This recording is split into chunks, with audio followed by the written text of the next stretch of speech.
Welcome to this week's episode of the Hogstyle. This week, we have an interview with Football Outsider's Cian Fahay. He had a great article where he did some film study on Kirk Cousins, looking at his first half of the season and then his second half of the season. Speaking of Cousins, he's going to be playing on the franchise tag this year.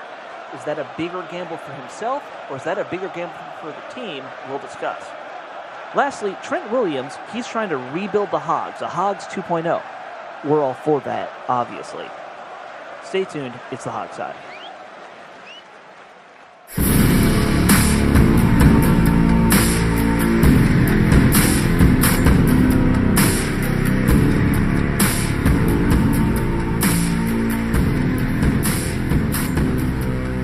Welcome to the Hog Style with your crew, Alex Zeese, Steve Thomas, and Robbie Duncan. And now, here's your host, Sean Conti. And we're back. It's a two-man crew this week. Alex talking to you right now, and with me is Steve. Steve never misses a show, so we always will have two people. You and I are the Iron Man here of the show, I guess. Now, I wouldn't say that about myself. I'm going to be missing a few with vacations coming up soon. All this means is that Alex or Sean and Robbie had better things to do than do radio. In the middle of the day on a Saturday in the summer. So in a way, I envy them. Yeah. Well, Robbie said that he is kind of babysitting his station. His radio studio is turned into a nursery at his house. And Robbie does not have a bunch of kids. This is apparently visitors to his house. Yeah.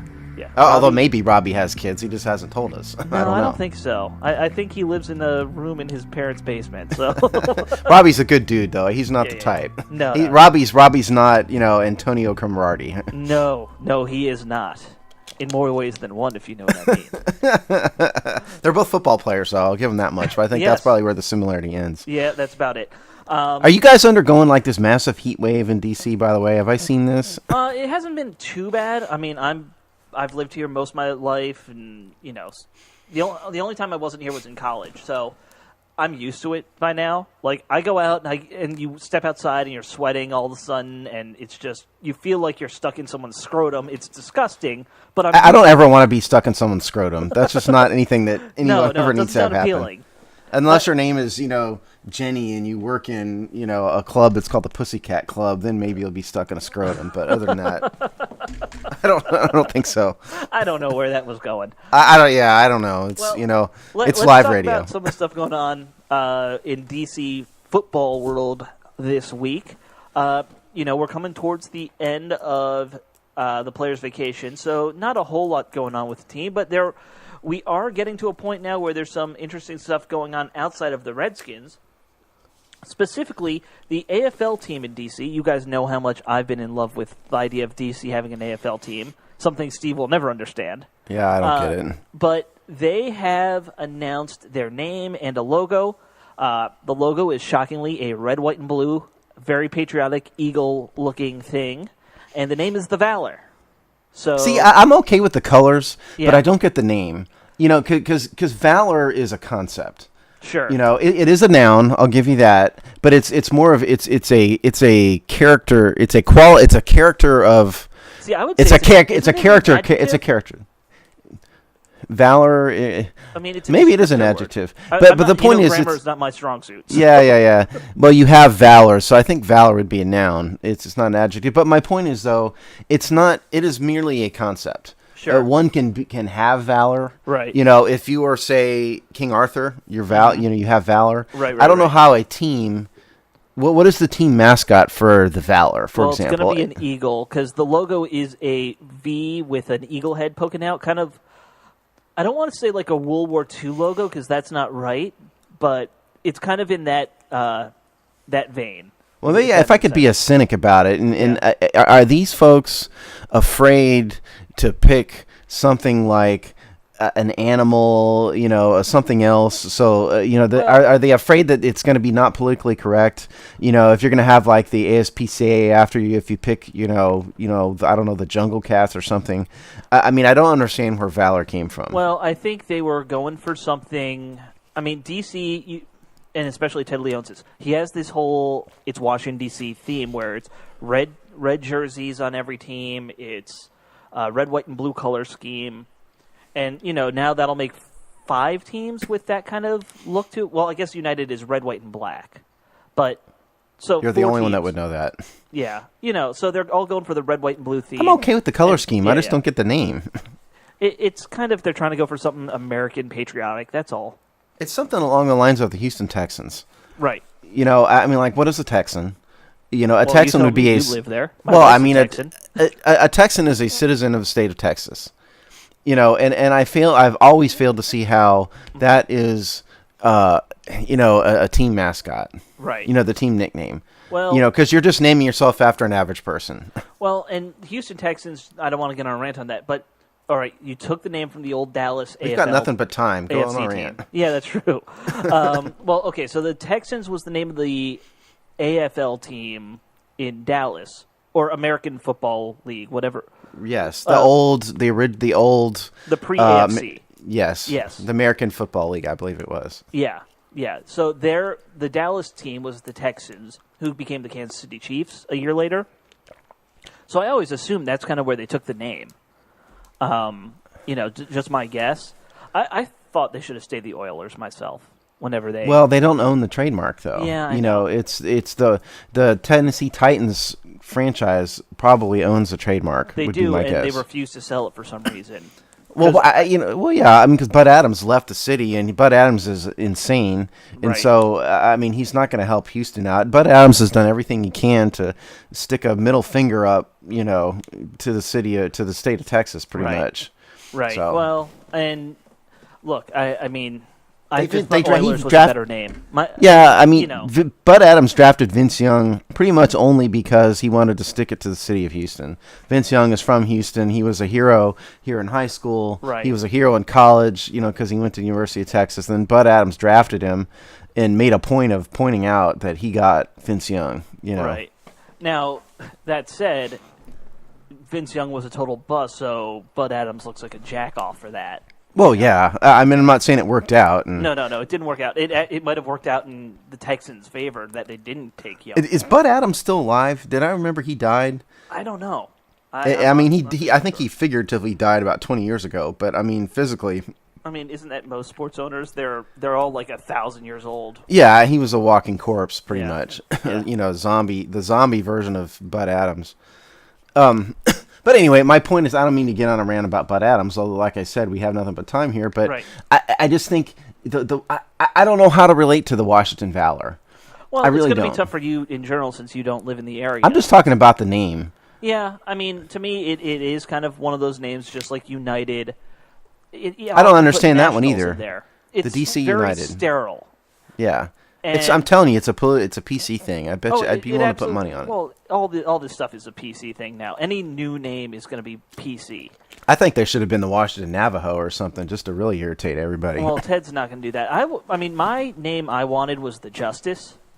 That's just as bad as Valor. How's that any different? I think you come out with like an all-black uniform or something. Justice can make isn't sound black. Cool. Justice in a black uniform? Yeah. That's like the executioner wears black. He's, Well, judges wear black. I guess. You've been in a courtroom recently, right? I've been quite a few courtrooms. They do wear black, except on days when they don't feel like putting on their robe, and then they just wear a suit. Can they do that? I always assume you can't tell a judge to wear clothes under there. No. They all wear suits.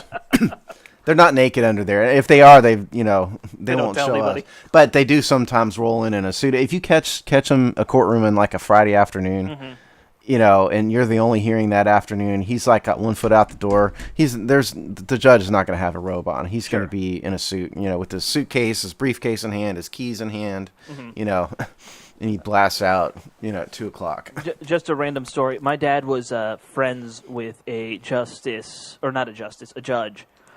This was upstate New York. I've known this person my whole life. I never saw them in anything but like a T-shirt and shorts because that's what they wore casually because it's upstate New York. Uh-huh. This person, I think, presided over my dad's second wedding. It's the only time I ever saw her in her robes, and it really kind of threw me through a loop because I'm like used to seeing this person, sitting on our back porch drinking beers, not, being in an official capacity. Yeah. Well, okay. I understand your dissent on the name. And I don't really care one way or another. I just think it's weird. I don't have a big hang up over it. If you want to be the Washington Valor, be the Washington Valor. I just don't really get it. That's all. I mean, as long as it's not Wizard. You know? Well, because you're right about Ted. I guess it was Abe Pollin that got rid of bullets, right? It was. Yeah. But still, I don't think old Ted is going to be non-PC. No. Ted is not a non-PC guy. He's not. He's a what does the corporate marketing guy say we should name it kind of guy. I think the Wizards is better than the Valor, though. At least the Wizards is a thing. You can say, okay, what is a wizard? A wizard is a guy in a pointy hat that shoots lightning bolts out of his hands. He's strong. He's such a stupid name for a DC. I don't disagree because it doesn't relate to the city at all. Yeah.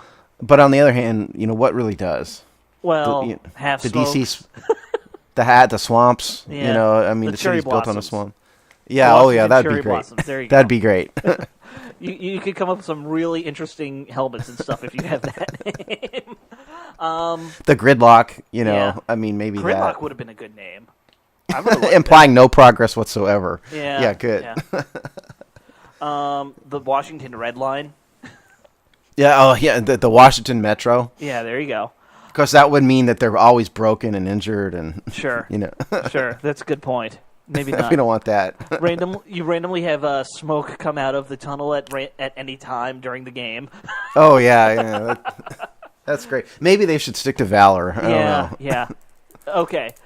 Well, are you going to be a season ticket holder? I've already put in my deposit for some season tickets. Yes. Wow. Yeah. All right. I mean, tickets are cheap. That's the thing. I can't afford Redskins tickets.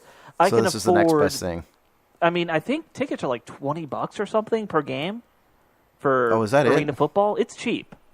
They haven't announced the pricing, but I think it's going to be something in that range. See, with your luck, you're going to be committed, and it's going to be like $200 a seat. Yeah. If it's $200, I won't. I'm buying season tickets in the nosebleeds if it's $200 for the ground level. Did they make you buy a PSL? That's the question. No. It's just a deposit. Put down a $50 deposit, I put down 50, 2 tickets. And I will probably be giving away those tickets randomly on our show to people. So. Oh, that's a good idea. Yeah. Can I win them? Yeah. Have a contest. No, can I be a winner? You? In the contest? Yeah. Can you get up here? I'm not paying for you to get up here. Oh, never mind. I have an NFL point to make, actually. Okay, yeah, let's change up there. Former Redskins hero David Amerson has been re-signed by the Oakland Raiders. Wow. To the tune of 4 years, $38 million, $18 million guaranteed. How surprised are you, Alex East? I am fairly surprised, not at this point, but if you had told me this when we released Amerson, I would have been shocked. Here's the thing. I look at Amerson, and we made the right move getting rid of him. At that point, he had become like the 4th or 5th guy on our depth chart. He didn't, from what everyone was saying, he wasn't trying very hard during camp and during practices. He was lazy about things. That's at least the story I've always heard. And getting cut kind of kicked him in the face. Yeah, and Gil Brandt, the longtime former Dallas Cowboy GM, and now he's football analyst with I think the NFL Network, I believe.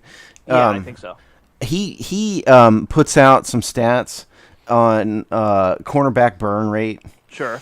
And I'm not a fan of burn rate, a huge fan of burn rate necessarily because it's a little bit subjective, and you don't know how the safeties play into it and blah blah blah. But I do know that Gil Brandt knows more about football than you and I ever will combined, right? Obviously, and but point is, for whatever good burn rate is, every time I look at those charts he put out, David Amerson was always at the top of all of them. Either in the top 5. I did think he had potential. Oh yeah, I didn't think he was terrible. Yeah, it just never really materialized here, and so maybe you're right. Maybe he's a case of the guy needed a change of scenery, needed a kick in the butt, and it happened for him. I know the Raiders are happy with him. I can't say I watched a lot of Raider football. No, I don't think anybody did. I don't think people in Oakland did. Yeah, probably not. I mean, he had the physical tools. He had all the physical tools. He was a biggish corner, long arms. I remember him making some great pass breakups when he was playing for us for a while. But, like you said, change of scenery sometimes can save careers. Sometimes they destroy careers. I mean, who was that corner that played at Oakland with D'Angelo Hall? Everyone said Namdi Asamoah. That's who it is. And he signed a what happened huge to him? contract with the Eagles, and his career ended. Yeah, exactly. I mean, it is such a tricky position, I think, corner. And you played it a little in high school, you've mentioned. Yeah. But the level of confidence you need to have, and combine that with when you're either hot or you're not, Well, corner is a very, I think more so than other positions, it really matters what system you're in. Sure. Because there are guys out there, like at the level I played, which I'm not trying to say I was any great shakes, and again, it was just high school, but I wasn't a particularly great man corner because I didn't have the speed to keep up with the fastest receivers. Sure. But I was pretty good in zone because I had good hands, and I had a pretty good sense of where I should be in the zone and whatnot. And, like Josh Norman, we've talked here as a zone guy. Right. And so if you take Nnamdi and how he was used in Oakland, I think was different than how they tried to use him in Philly because they were paying him this outrageous contract, and right. it wasn't right for him, and that was it for him. Well, I think there's a lot of little factors. I mean, you talk about a zone corner. A zone corner is also going to be looking at the quarterback a lot more versus his receiver. Mm-hmm. There's so many little factors that I think, schmucks like me who get most of their knowledge from just watching the game and playing Madden, you don't appreciate how different systems impact a corner, because you look at a corner almost as that position where you're doing the same thing every time. You're trying to stop the guy from getting the ball, but that's not the case. Well, yeah, I guess we'd probably have to ask Josh Norman when we get him on this show, but when I was playing in a man coverage scheme, which we didn't do very much, I was always watching the receiver's eyes. Right. I wouldn't really look at the quarterback too much. I'd always follow his eyes, and when his eyes started drifting, looking for the ball, then I would look up, for the ball with him. Mm-hmm. That may not have been the best thing to do, but that's what I did.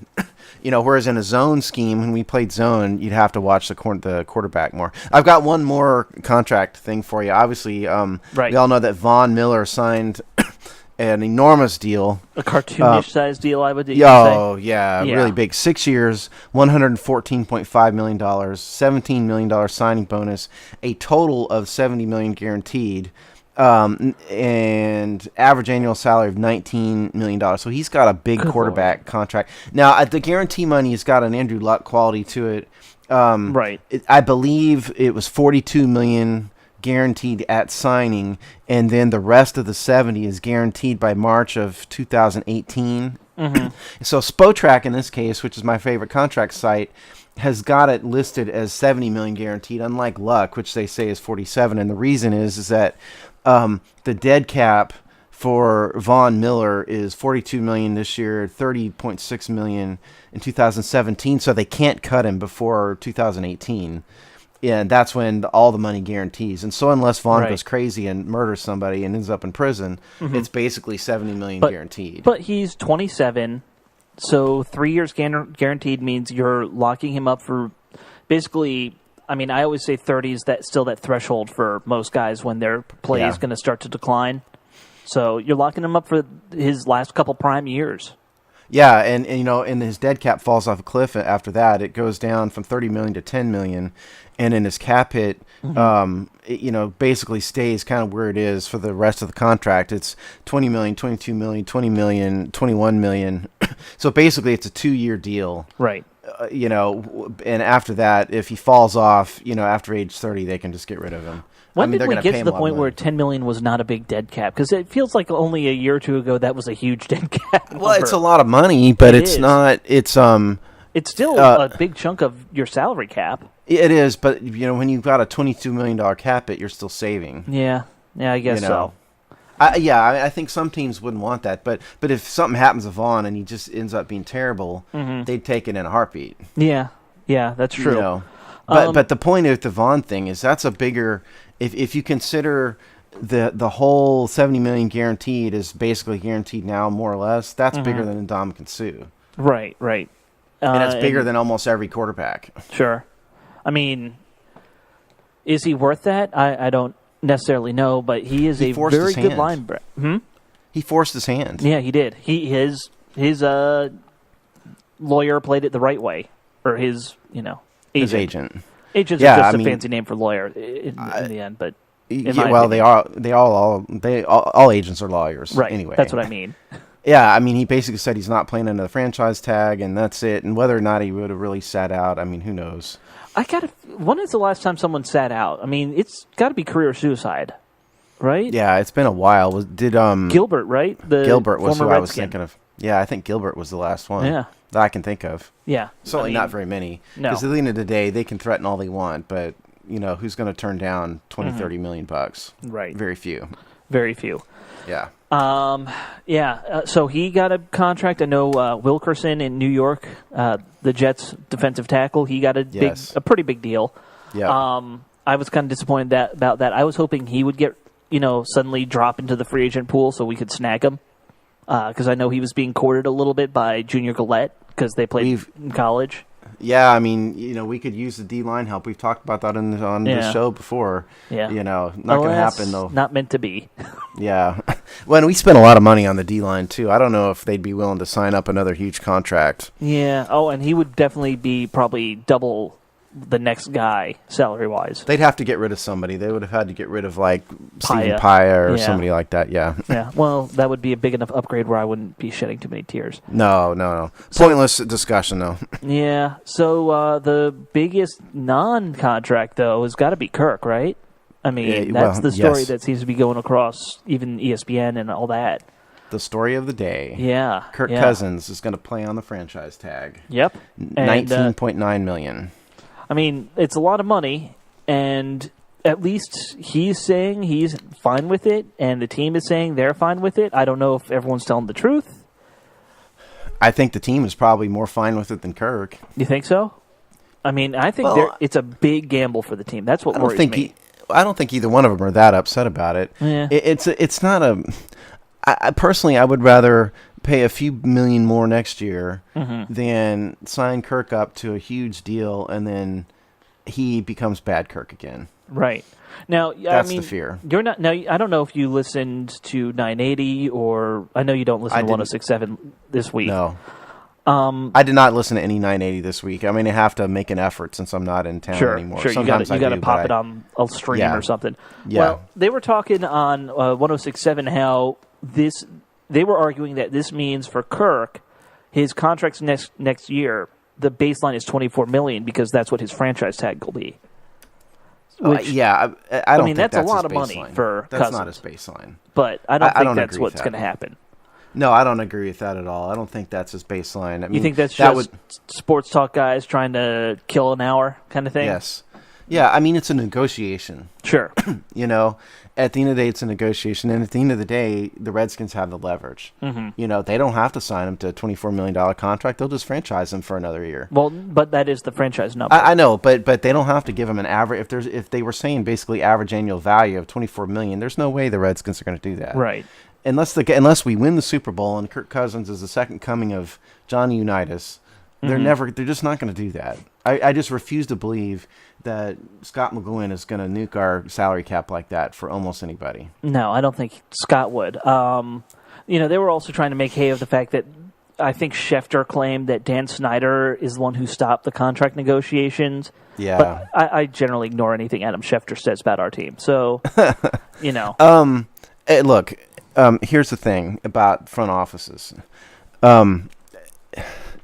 All owners are involved in something like a huge quarterback contract. Mm-hmm. It is not accurate for the I know there's people out there who say, nope, Scott McGowan has the absolute final say, and he's been out of it for Dan Snyder's been out of it for years, and Bruce Allen's been out of it for years. Here's the truth. It is true that Scott McGowan's contract very likely gives him final say on personnel, but Bruce Allen is the team president. Right. Scott McGowan works for Bruce Allen. Bruce Allen works for the owner. And every time that there's a big contract, they always brief the owner. Okay, I talked to these people about this back in the day when I was in the front office of a football team. We'll just leave it at that. Well, yeah, it depends on the owner as to how involved they are. The owner of the team I was involved with was sort of in the middle. He was kind of moderately involved. Right. He wasn't in the office almost ever, but they did brief him on the big stuff. And so the idea that Scott McGowan is going to spend $100-something million without the approval of Bruce Allen and Dan Snyder at some level is false. Mm-hmm. False, period. I mean, and I've never been in a football office, but I've worked in a variety of different types of office spaces the last 10 years of my life since I got out of college. Every CEO of a company, every guy who's in charge of the company is paying attention to, whoever gets hired. I would be shocked if Dan Snyder doesn't know almost every single player, at least know of their name. Oh, I'm sure he does. Right. And Dan Snyder treats the Redskins as kind of his primary business, too, right, nowadays. Right. The guy I was involved with had a bunch of other businesses, and he was doing other things, and he was in another industry. Well, Dan Snyder tanked every other business he's Yeah, we did a whole Dan Snyder show, I think, a year ago, didn't we? Yeah. I found it. I was randomly going through my archives of stuff I have, and I ran across it, and I was like, oh, yeah, I remember doing that show. That was fun. Yeah, Johnny Rockets, yep. Hasn't gone well. Six Flags didn't do well. Yeah, his involvement with Paramount Pictures and failed. None of that really worked out for him very well. I mean, his initial business worked out. Yes, tremendous. But point is, Dan's in the building a lot, so it appears to us, and we're outsiders, you know. But it appears as though he's fairly involved, and so I just don't think it's accurate for those of you out there who think that Scott McGloin's going to do it, and that's it. That's just crazy. It's Dan Snyder will have approved this contract. Right. Now, do you think I'm assuming he doesn't care about, okay, who do we draft and what are they signing for as much? Like, I don't think he's involved in those. There's no issue about how much they're signing for because the rookie contracts are If you don't think slotted. Dan Snyder was checked with before they signed Josh Norman, you're crazy. Absolutely. Yes. They every would absolutely owner would brief be. him. They would go brief him on it, absolutely, and say, are you okay with this? He'd say yes, and that's it. Right. Now, I think the prior version of Dan Snyder would have been the one out recruiting Josh Norman. Right. That's a big difference. And the other wild card in this is Jerry Jones is the one owner, I think, out there that's totally different because he's anointed himself general manager. He's kind of does everything. And take it from me, I can tell you that Jerry Jones is involved in absolutely everything to do with the Dallas Cowboys. He's different, but every other owner sort of takes he's a trying to CEO pass the view of torch it. to his son gradually, it seems like, Yes, from what I Stephen understand. Jones. Yeah. Yes.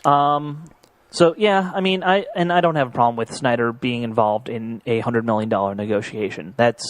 He's the probably owner. not involved It's his in the money. negotiation.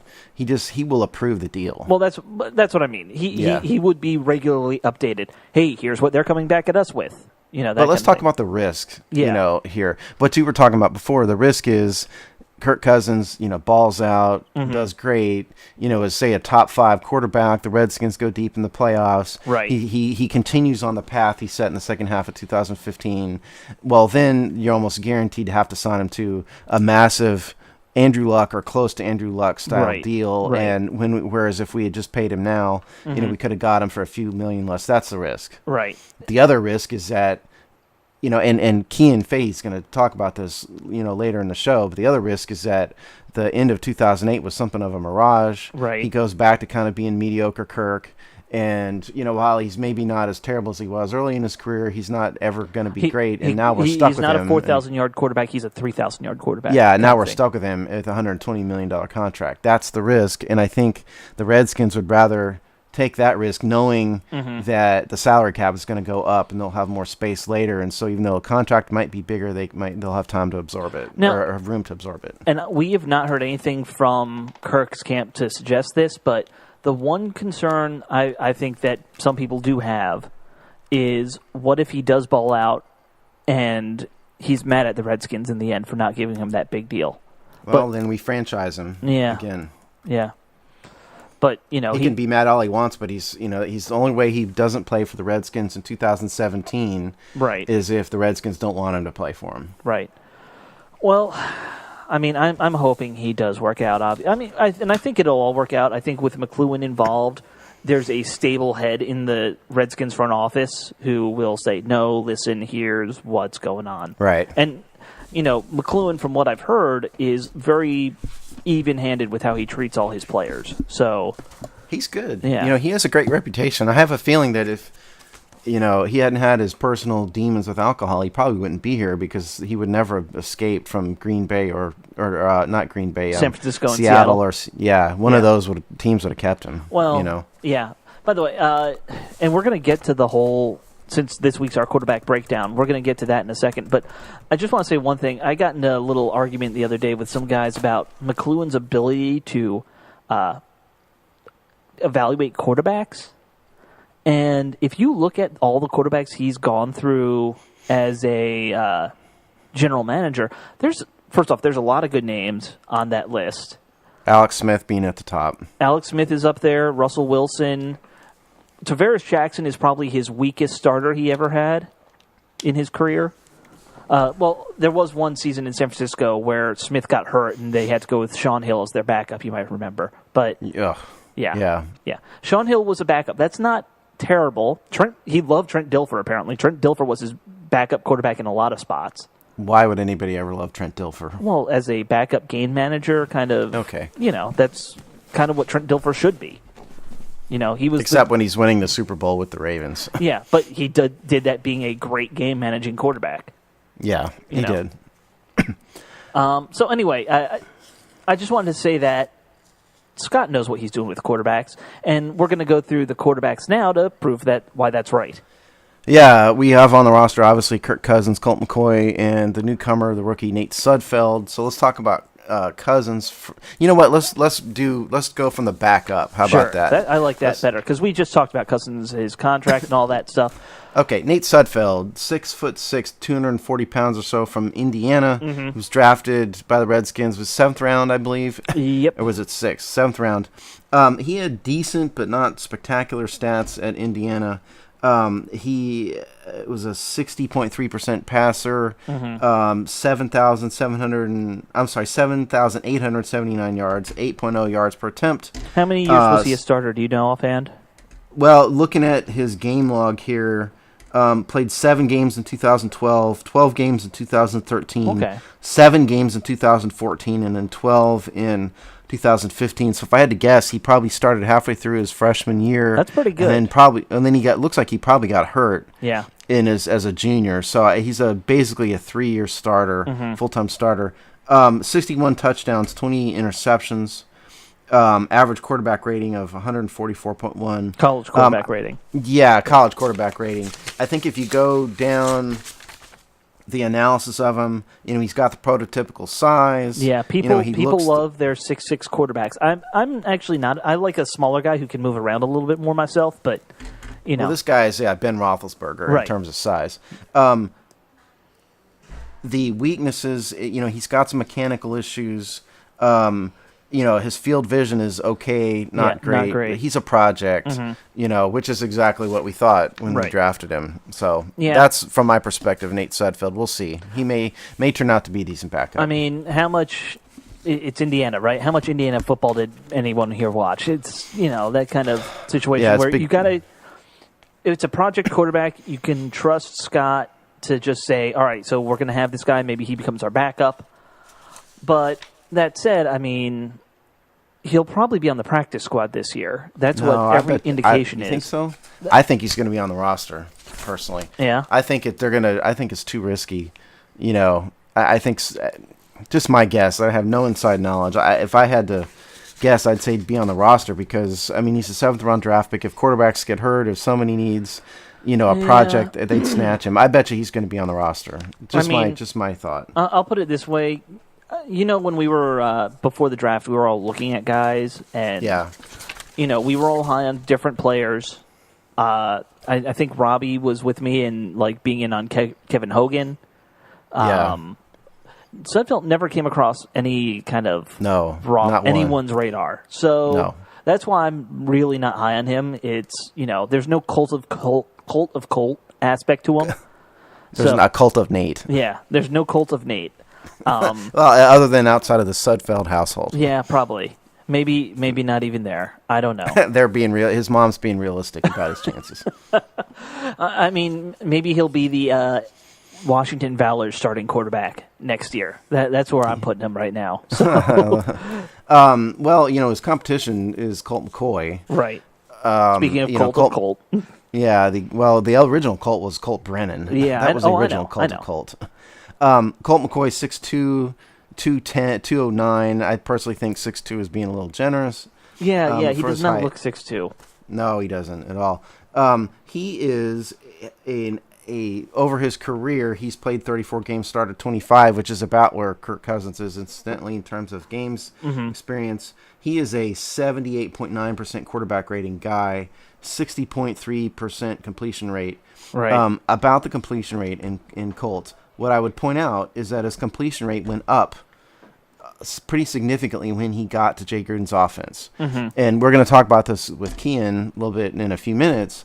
But Jay Gruden's offense lends itself to high completion rating because it's a short passing, West Coast offense, screen pass to the running backs type of offense. And so Colt is a guy who went from high 50s completion rate at Cleveland over 3 years there to all of a sudden 71% in 2014, 63 in very limited action last year, 63.6% in 2015. And last year's kind of a wash. So if you call him a 70% passer in Jay Gruden's offense, that's about where Kirk is. Yeah. Roughly. And like you said, this offense is designed for that. Did you read the thing Colt McCoy wrote at the beginning of the offseason about his time in Cleveland? I did not. He had a great article he wrote basically going over what he thinks went wrong in Cleveland. And it wasn't bitter. It was kind of like, I learned a lesson here. Where he was going through, he starts out talking about his college career and all that stuff, and then getting hurt his last game in college. And I don't remember what it was, if it was his shoulder or elbow or something. It was his throwing arm, though. He screwed it up bad. And he basically was told, you're going to have to sit out an entire year, your rookie season, for that to heal properly. Which he didn't. And he didn't. He was told by Cleveland he would, and then they put him in after their starter got hurt, who I think was Delhomme. I don't remember exactly, but it was Delhomme or Jake Anderson. It was not. Yeah, Jake Delhomme was who you're talking about. I mean, he started 8 games as a rookie in Cleveland. But listen, I mean, to me, you can't use Cleveland as a good evaluation of quarterback talent. No, it's such a terrible place. But it seems to me like he was never a strong-arm quarterback to begin with, and then you screw up his arm, it only makes things worse for him. So when I look at Colt, he's got the mentality that you really want in a quarterback, especially a backup. He's very, he's going to prepare all the way through, just like he's starting. He knows how to run and manage the offense. He just doesn't have the arm. It's that simple. Yeah. And because the God's honest truth is, I think if he hadn't got hurt at the end of 2014 or 14, he might have been the starter going into last season. He might have. Yeah, you're probably right. He's done in our offense. He's done about as well as Kirk has, generally and roughly speaking. I mean, again, 71% completion. In 5 games.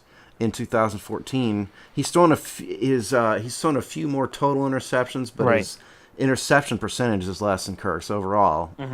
He's for a career, he's 26 TDs, 23 interceptions, 2.7% interception rate percentage. The problem with Colt is you really can't expect him to throw a deep ball. He can't push the ball downfield. Right. I mean, Kirk Cousins doesn't have a great arm either. No, he doesn't. But he has at least, I would say, around average strength. Like he can throw a 40-yard pass and hit Deshaun Jackson.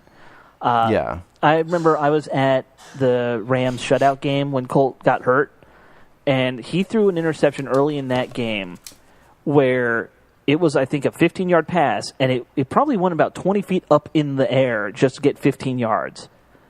He just doesn't have the strength. That's why it was so easy for the guy to make the pick on that ball. It's a lob for a short yardage. So I mean, that is his weakness, certainly. I mean, it's going to keep him from ever being a big starter. I mean, we said it before. Put a better arm on him. Yeah, if you mix Kirk Cousins and Colt McCoy together, you'd have a pretty darn good quarterback, I think. Yeah, exactly. All right, you want to talk about Kirk real fast? Yeah, let's talk about Kirk real we're running out of time here because we've got the big interview coming up. Right. Okay, Kirk Cousins, 6'3", 214. Obviously played at Michigan State. His career numbers now that he's been a full-time starter for a year, 30 games played, 25 games started, career completion percentage 65.2. Obviously that took a dramatic jump up last year. Yeah, that took a dramatic jump up last year in the Jay Gruden offense. Interceptions has been his big deal. He's got a 3.2% interception percentage, even with last year's numbers. He was pretty good last year. Career quarterback rating took a huge jump as a result of last year. He's now at 91.3 quarterback rating, which is a pretty darn good number, for a quarterback for a career. Yeah. If you look at his game logs, and I think this is part of what Cian is going to talk about with this. It was a tale of two cities, right. to use an ancient, British literary reference. Mm-hmm. First half of the year, sort of, old Kirk, bad Kirk, average Kirk, and then he just exploded. Starting with the New Orleans game, mm-hmm. he just all of a sudden started putting up fantastic numbers, and part of that was that we faced a bunch of terrible defenses. That does help. New Orleans was historically bad. Mm-hmm. The Giants weren't too far behind them. Chicago had a terrible pass defense. Dallas wasn't all that great themselves. When we played Carolina and Green Bay, things kind of came crashing back down to earth a little bit. Right. Well, and I agree with you. Playing those teams helps. But I think there was a kind of like a confluence of a lot of things that kind of came into play there. We heard a lot of stories, and some of this was after the season, how at one point Jay Gruden finally sat down with Kirk and was watching tape of guys like Tom Brady saying, hey, what is this guy doing that you don't think you can do? And that really seemed to resonate with Kirk, is watching great players and realizing I just have to, simplify what I'm doing to play like them. Part of it was getting guys like Deshaun Jackson and Jordan Reed healthy and getting them out there for him to have, two really good weapons on offense. Yeah. And then, like you said, we kind of hit the soft spot of the schedule, and then they unleashed. That's when things kind of unleashed. Or yeah, I mean, the real question with Kirk.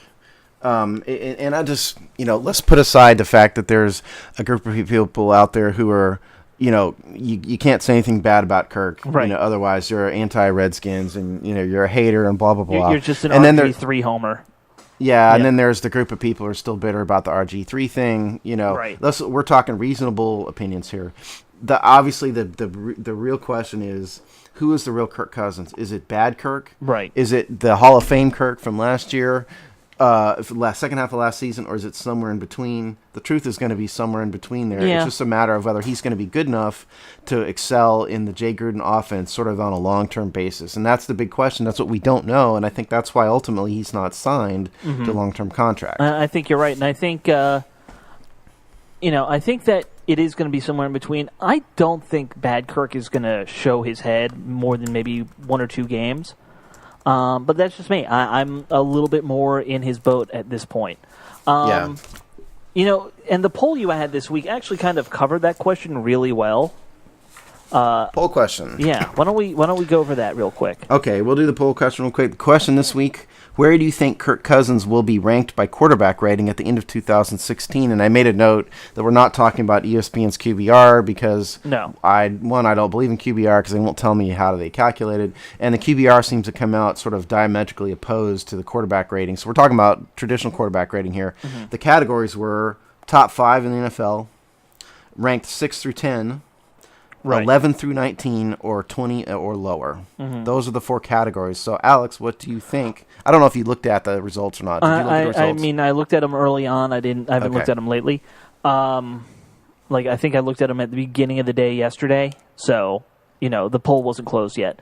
Okay. But I'll tell you exactly what number I think he's going to be at, and I think that's number 12. I think he will, in terms of quarterback rating, just because of how this league is, I'm going to guess he'll be in the low 90s again, but that would probably put him in the 12th spot these days because you have so many quarterbacks who can get over 100 rating on the season.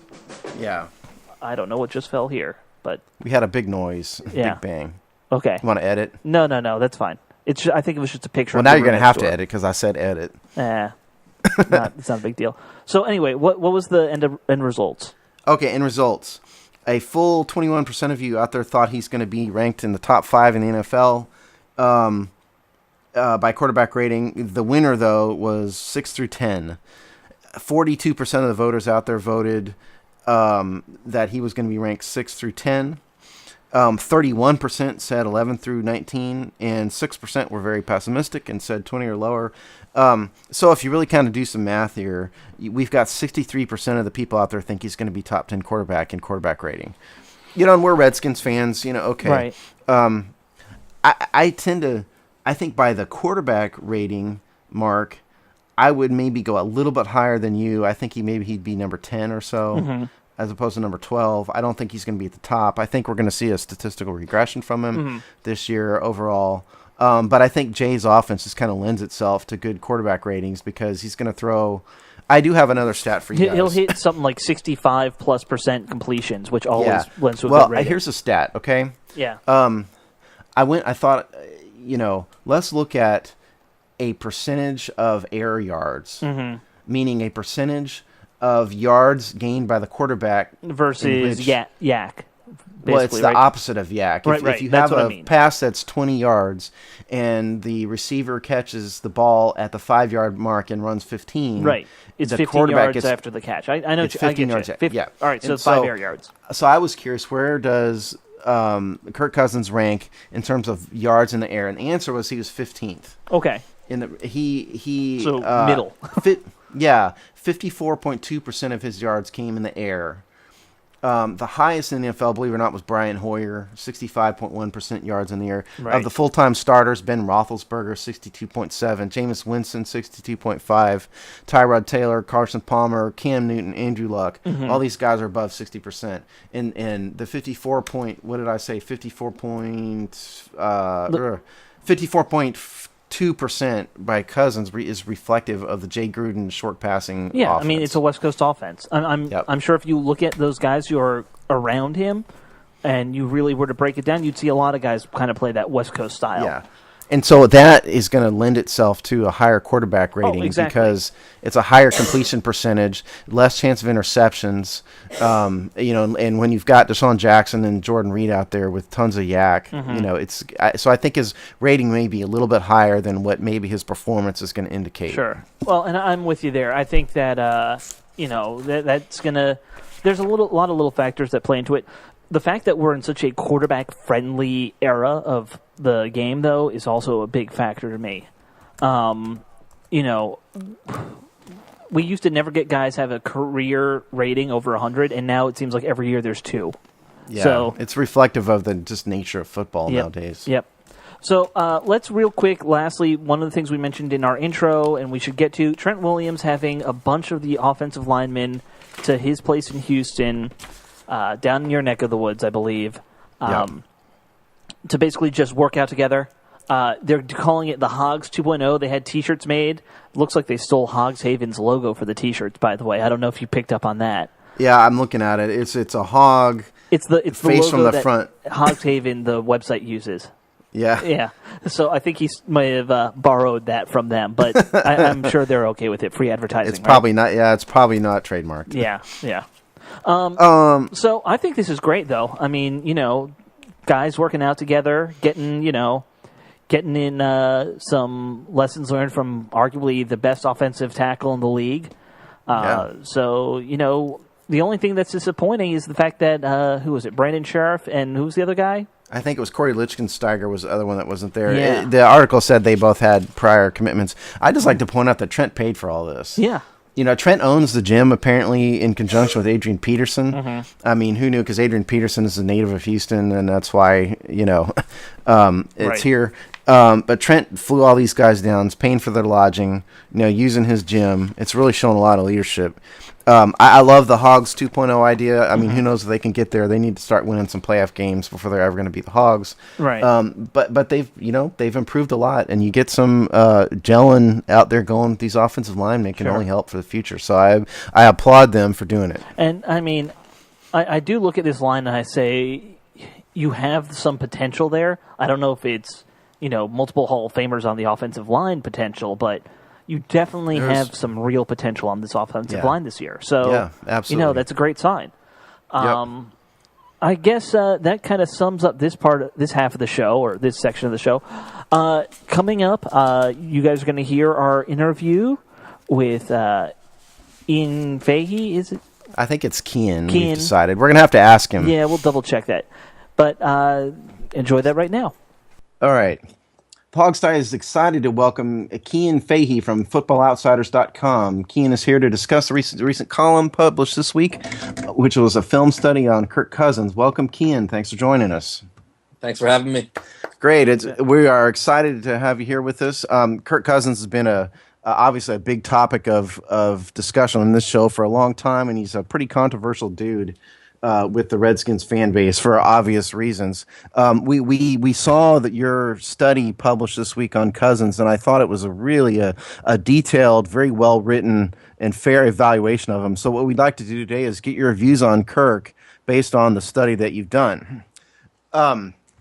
First thing is, your sort of the theme of your article came from Scott McLuhan's statement where he talked about how you can be average and still be good. So I'd like you to talk to us a little bit about how average can be good relates to Kirk Cousins' performance. Well, I thought that was very interesting from McLuhan, because normally when general managers speak, at least when they speak in public, you only hear about quarterback wins, you only hear about statistic, you only hear about how much leadership a quarterback has. That specific statement stood out to me because it shows a better evaluation, a more in-depth evaluation of a position where he's obviously understanding that the quarterback is connected to his offensive line, he's connected to his running game, he's connected to his scheme, and he's connected to his wide receivers. So if you have great wide receivers, a great scheme, a great offensive line, and a great running game, even though Washington didn't have a great running game last year, obviously, if you have great things, you don't need your quarterback to be great. If your quarterback isn't playing under pressure, if he's throwing to wide receivers who can make difficult adjustments, who have big catch radiuses, who run perfect routes, or who can create with the ball in their hands, the quarterback himself is under less pressure. I think the best way to do it is actually take specific examples, because if you look at Phillip Rivers in San Diego, last year he was playing in front of, or playing behind 5 guys who were pretty much taken off the street on his offensive line. Mm-hmm. And whenever Rivers dropped back, he was under pressure immediately, and he didn't have time to look downfield. He didn't have a clean space to throw the ball from, so he was immediately working in different conditions that a guy like Kirk Cousins was working in, because Cousins was playing behind a great offensive line, so he would drop back into the pocket, have time, have space, have no pressure coming on him, and be able to throw the ball comfortably where he wanted to throw it.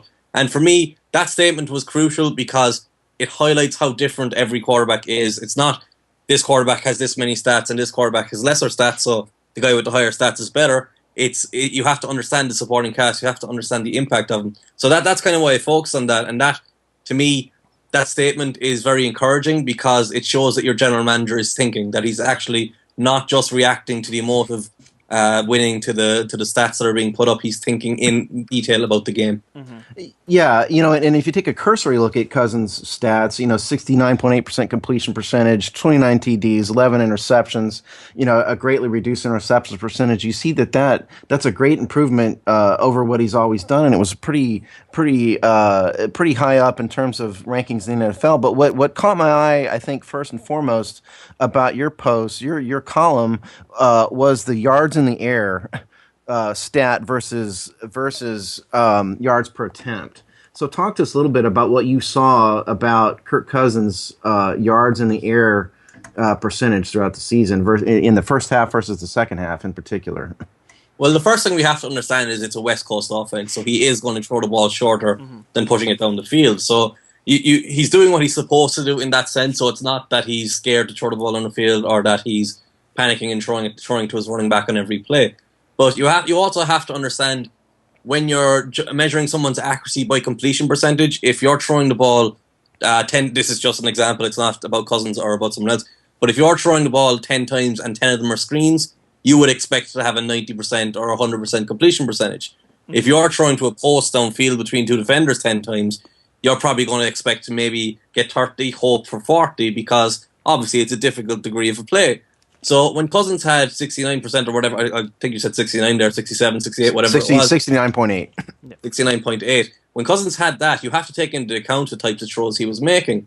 And for me, I tried to separate it. I tried to go to an accuracy percentage, which is more subjective, obviously less subjective than the raw stat that is completion percentage, where you're looking at the placement of the ball, you're looking at the depth of his throw. And when I broke that down, the charts are actually in the article. When I broke that down, you could see that Cousins was at about 80% for under 5 yards downfield, and then after that it dropped off dramatically, where it was close to pretty much awful. But you don't really feel that in the completion percentage because so many of his throws were under 5. Right. And this is where the issue comes in terms of his accuracy. It sounds good that you're completing 80% of your passes under 5 yards. Fine. But most quarterbacks are about 90 because those throws are easier. Those throws are simpler, and they throw them less often, but they throw them at a higher rate. But because they throw them less often, it doesn't have as much of an impact on the completion percentage the way it did with Cousins. So and maybe that's a bit convoluted, but the simple idea is if you're attempting easier throws, you're going to have a higher completion percentage. If you're pushing the ball downfield, you're going to have a lower completion percentage. If you look at Blake Bortles, look at Jameis Winston, they play in the opposite types of offenses where they're forcing the ball downfield, they're throwing those deep post routes all the time, and they are both below 60% last year, I think. Well, that was Cam Newton. You know, league MVP Cam Newton had the same issue. He always pushed the ball downfield, and he got criticized for his completion percentage because it was in the low 60s. Right. You know, but kind of the same issue. You know, one of the things that got the fan base kind of rankled up about your article was you called Kirk a weak arm your quote was, as a weak arm passer, Cousins can't throw with precision downfield. And I think we on this show recognize that Cousins doesn't have the strongest of arms in the world. Maybe better than Colt McCoy's. Where do you rank him, sort of generally speaking, in terms of arm strength in the NFL? You know, I'm trying to get you to quantify a little bit what you mean by weak arm passer, or maybe some comparables of other quarterbacks. Yeah. Comparable. I actually do a comparison I would have is Andy Dalton because Dalton had the same issue for a long time, but Andy Dalton is AJ Green, so you can kind of just throw the ball up and AJ Green will go and get it. Right. Yeah. I don't think it's a case of Cousins struggling to create velocity when he's throwing underneath, when he's throwing within 10 yards past the line of scrimmage, but when he tries to push the ball downfield, you can see at the end of his throws the ball will float a little bit, that it will hang in the air longer than it should, and that puts more stress on the receiver. So if you're throwing to Jordan Reed, it doesn't really matter because Jordan Reed's going to go up and get that ball and he's not going to be bothered by the tight coverage on him. But if you're throwing to a smaller receiver or someone who can't adjust, that becomes more of a problem. But for Garcon, for Cousins, that's my only real concern. I'm surprised that it that much of an issue because I thought that was a relatively small part of the article. But it's not as big of an issue when you're throwing underneath, but when you're pushing downfield, I think it highlights itself. Well, Redskins fans, we have an MO of kind of making a small issue into a big issue. That's kind of one of our marks as a fan base these days. One of the things Steve and I were actually talking about before we had you on, when we were kind of prepping, is that one of the stats you had kind of showed that Cousins has some trouble throwing to the right as well, due to the arm strength question. Did you kind of pick up on that when you were doing film analysis and stuff? Actually, the one weird thing I had, and I probably have to go back and look at it a bit more, but because you're doing different articles, you kind of have to move on. Right. But the one thing I did want to go back and look at a little bit was he was all right throwing to the left, if I remember correctly. Mm-hmm. When I was going through watching anyway, he was all right throwing to the left. And normally, for a right-arm quarterback, it's the opposite way around. Because we've looked at guys like Andrew Luck, guys like Aaron Rodgers, who throw perfect passes down the right sideline. And then they go to the left and they can't complete anything and it looks awful. Mm-hmm. And I don't know if there's anything you can really read into it that. I don't know if it means anything, but I did notice it when you were saying, I noticed the opposite of what you were saying, really, that he was throwing better to the left than to the right. I don't know if you can put any thought into it. I don't know if it's about wide receiver alignment. I don't know if it's about just that's the way he is. It's something I'd have to look into more to actually to understand if it means anything. Well, our theory is it has to do with full body motion versus just throwing to the right is more arm strength, pure arm strength. That might be a good theory. Like I said, it might be the design of the offense too, though, because if you are throwing off of play action and coming back to crossers rather than actually throwing and trying to push it downfield, because he might be trying to hit more vertical routes on the right side, I suppose it's something you have to just think into.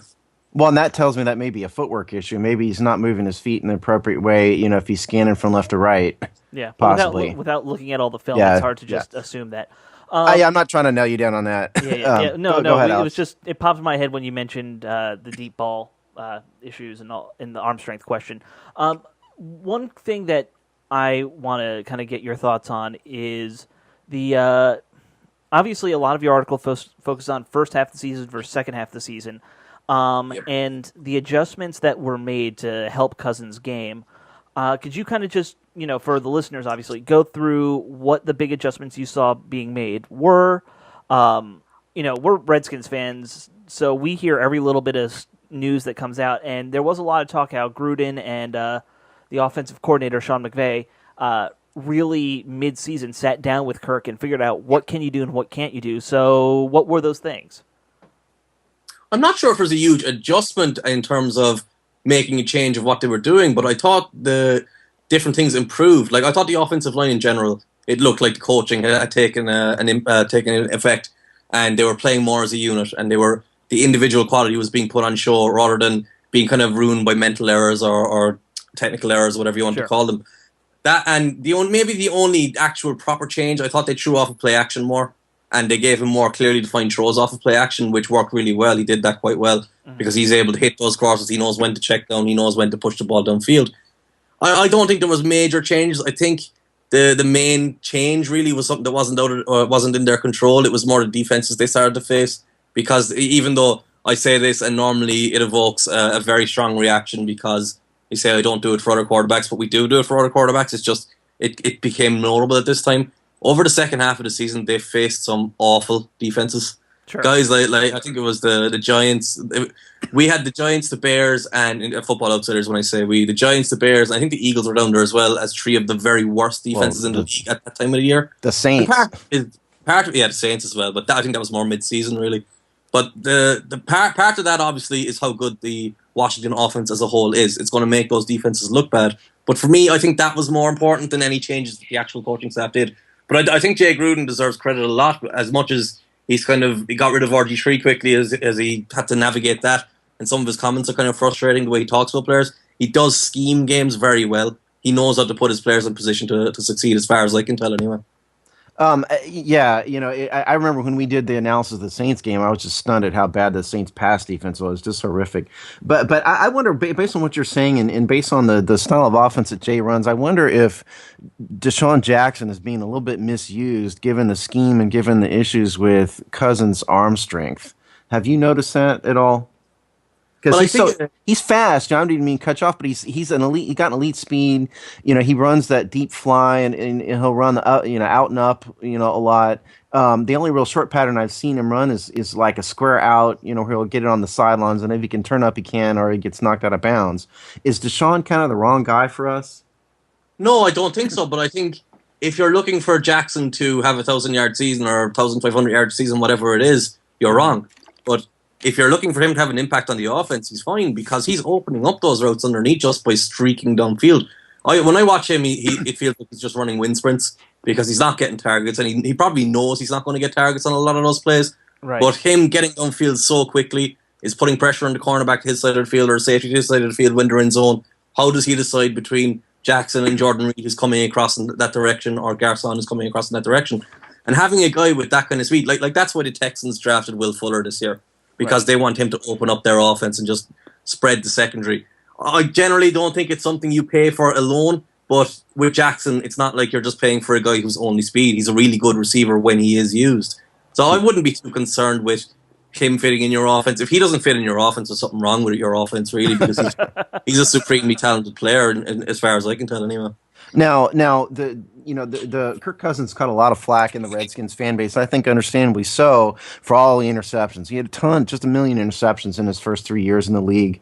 The interceptions percentage went way down. You addressed that in your article, and you talked about a statistic that was interceptable passes. Well, number one, I'd like to know if that's the statistic that Football Outsiders measures in some way, and if so. You cited that he had 17 interceptable passes on 308 attempts. How does that fit in with the other quarterbacks around the league? And is that any better or worse than Cousins has been in the past?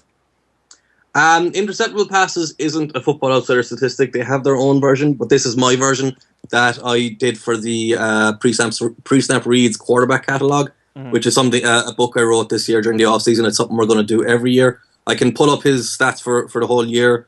Let me just check right here. He had 26 in total, which is one every 22.7 pass attempts. And that ranked 26 out of 35 quarterbacks who were charted. For the quarterback to chart the quarterback, he had to have at least 250 pass attempts. So that gives you an idea of who was in it. Interceptable passes is pretty simple idea. It's a little bit more subjective than most people are comfortable with. That's fine. If it's not for you, it's not for you. I'm not pushing it on anyone.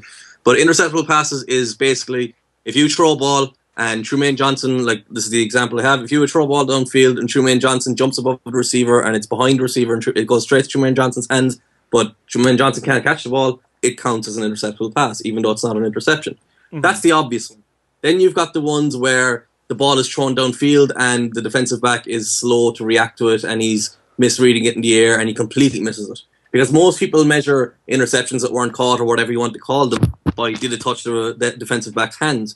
But as bad as some defensive backs are in this league, the ball will come straight to them and they'll clap their hands and the ball will go straight through their hands and they won't touch it. And that's a play that won't get counted, which sounds ridiculous, but that's the way it is. If you have a strict measurement, it has to be off the hands. So for me, it's more about the ball placement and understanding the coverage. If you have a wide receiver running an out route against press man and the ball arrives inside his inside shoulder, but the receiver reaches back and pulls it away from the cornerback, that's probably going to count as an interceptable pass because you threw it to a spot where the defensive back was the favourite for the ball. So yeah, it's subjective. This is generally what I do. It's something we try to keep uniform by having specific examples to follow and specific ideas of what we want to put in.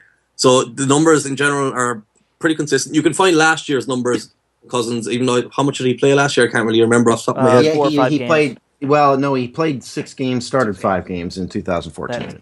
His numbers should be there. They're actually available on presnapreads.com. You can find them free to view. So if you want to check out what it is, what the idea is, we're still in the early stages of doing this, so we're still refining the book as a whole and the analysis as a whole. So hopefully it will get better over the years as we keep working on it.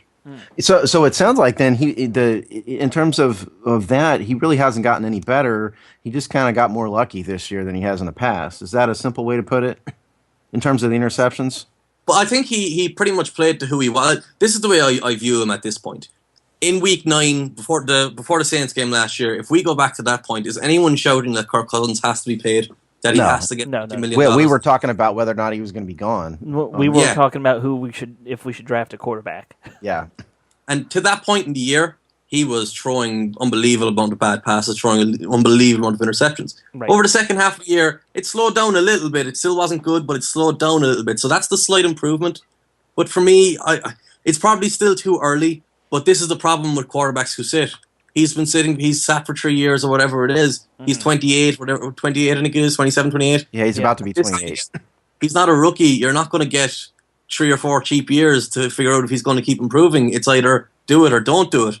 And the difficult job as a GM has to predict that. Fortunately enough, I'm in the media. I don't have to predict these things, but their jobs hinge on it.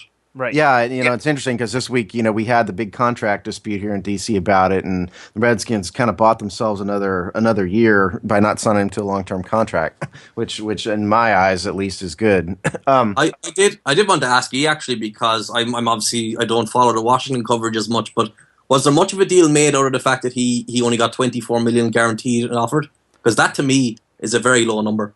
Yeah, no. I mean, I don't. It didn't get a ton of criticism from the fans. I think we recognized that it was a little bit under market. But I think that if the people who are being honest about it recognize that it's probably better that they didn't jump at the sort of the luck minus a little bit contract simply because of the reasons you're saying. But I think what you have to understand about the DC market in terms of the fans is from your article, it sounds like sort of some of this, but there's been a massive split here between what I always called in this show the Team Kirk guys, and then we had the Team Griffin people, and the Team Kirk guys just don't want to hear a single bit of criticism about it, and so from that perspective, those people were a little bit offended by the offer that was allegedly made. But I think the people who are being honest with themselves were okay with it. If you go back to your article and read like a handful of comments, you'll be able to figure out pretty much who's Team Kirk and who was Team Griffin. I'm very familiar. Yeah, I'm sure you get it a lot, which is one of the reasons why I wanted to have you on the show, because I thought your article was very objective about it. About if it. You're getting criticized by both of them. You did a good job. Well, in the Team Kirk. Here's my thing. People give out to me about being balanced and about showing both sides, but I'm not writing scouting reports. I'm writing film pieces that are trying to give you an idea of who this player is. Sure. And to me, if I perceive, and maybe I'm wrong, I've been wrong, I will be wrong, I'm wrong now with different things, but If I'm wrong, I'm wrong. But what I'm going to do is focus on what I think is the majority. So if a guy is 80% bad and 20% good, I'm not going to focus on the 20% that's good, because the 80% is what's going to determine his career. Yeah. So for me, I will focus on that, and then people will complain about me being biased or whatever because of that. But if that's the way it is, that's the way it is. But to me, that's a smarter way to approach it. Well, tell us what you think we can expect from Kirk Cousins going forward for the coming year. What kind of trajectory do you see? Yeah. Here's the thing. Sorry to cut you off if I did. No, it's all right. But here's the thing to me. It depends what you want. Because for me, I focus on the individual, and I'm going to evaluate the individual. But if your offense as a whole is working, it doesn't matter. The individual doesn't matter at all. Mm-hmm. Like McLuhan said, if they keep the talent around them that they have right now, and that talent keeps executing to the way it executed over the second half of last year, maybe not over the first, but if that talent executes the way it did over the second half of the year, it won't matter if Kirk Cousins isn't great, because he won't only need to be average, like McLuhan said. Mm-hmm. So I'm very much in that boat. Personally, I wouldn't bet on him. I'm scared of the decisions he makes. I'm scared of his accuracy, and I'm scared of him imploding in critical moments, throwing. Because that was always my problem with Nick Foles. Because I used to get hell from Nick Foles fans when he was doing the 27-2 year, and I was kind of pointing out that he's making a terrible decision. He's making bad accuracy. He's making a terrible decision, and they weren't getting punished. And to me, I don't think that's sustainable personally. But it could be. We'll have to find out, because you do have that talent there. My greatest concern would be, if you are sticking with Cousins, how are you going to pay everyone? How are you going to keep that quality of offense around him? Because that's very difficult. Oh yeah. I've got 10 pages of salary cap analysis. I could bore you to tears with it if you wanted about all that. You mentioned Foles in your article, and by the way, the article is available on ProFootballOutsiders.com. Is Nick Foles a comparable NFL comparable for you, sort of overall for Cousins? Yeah, I personally think he is. The thing about this analysis is, generally I've been a lot better at identifying guys who are putting up big numbers but are bad, rather than guys who put up bad numbers who are good.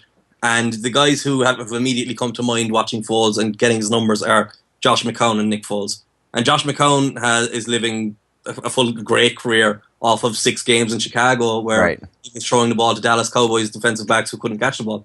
And Alshon Jeffrey was pulling it out of the defenders' hands. Mm-hmm. And to me, that's who he is. And if there are, obviously still, it's a small sample, so you can't be fully definitive in it. But if you force me to make a comparison, or if you force me to say what kind of skills that I think he had, I would go with Nick Foles.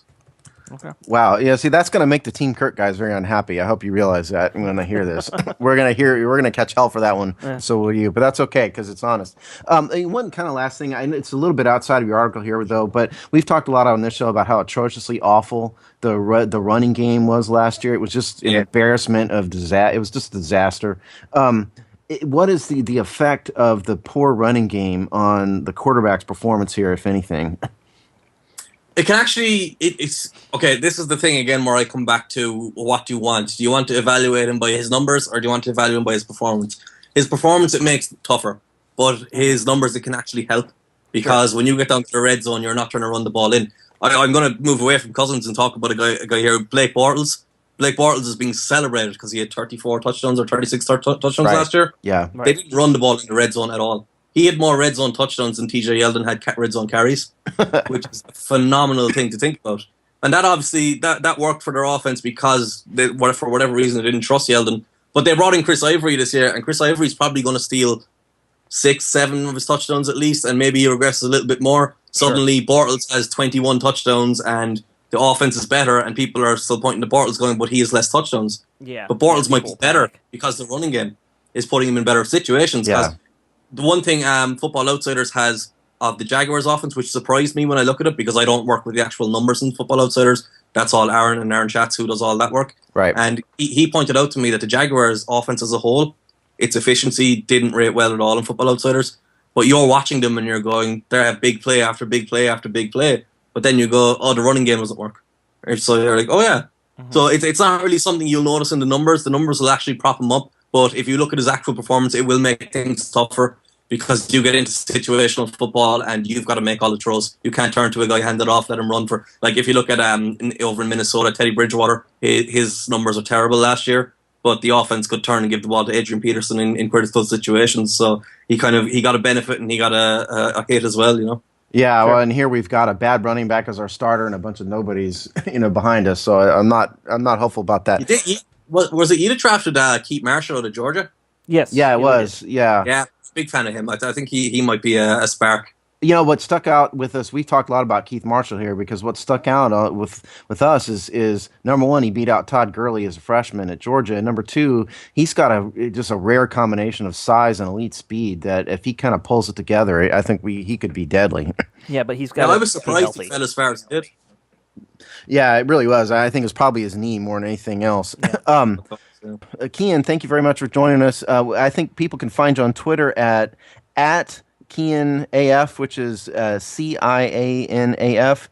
He's a writer at footballoutsiders.com. And you said you'd written a book. Let's give you a plug for your book. What's the book plug? Oh, it's Pre-Snap Reads quarterback catalog. It's on Pre-Snap Reads and it's on Football Outsiders. It's one of the little adverts on the side. There you go. It's right. The article was an outstanding article, and we thank you very much for giving such great insight for us. And we hope to maybe talk to you again some other time. Cheers, guys. Thanks very much. Have a great night. Bye. Thanks.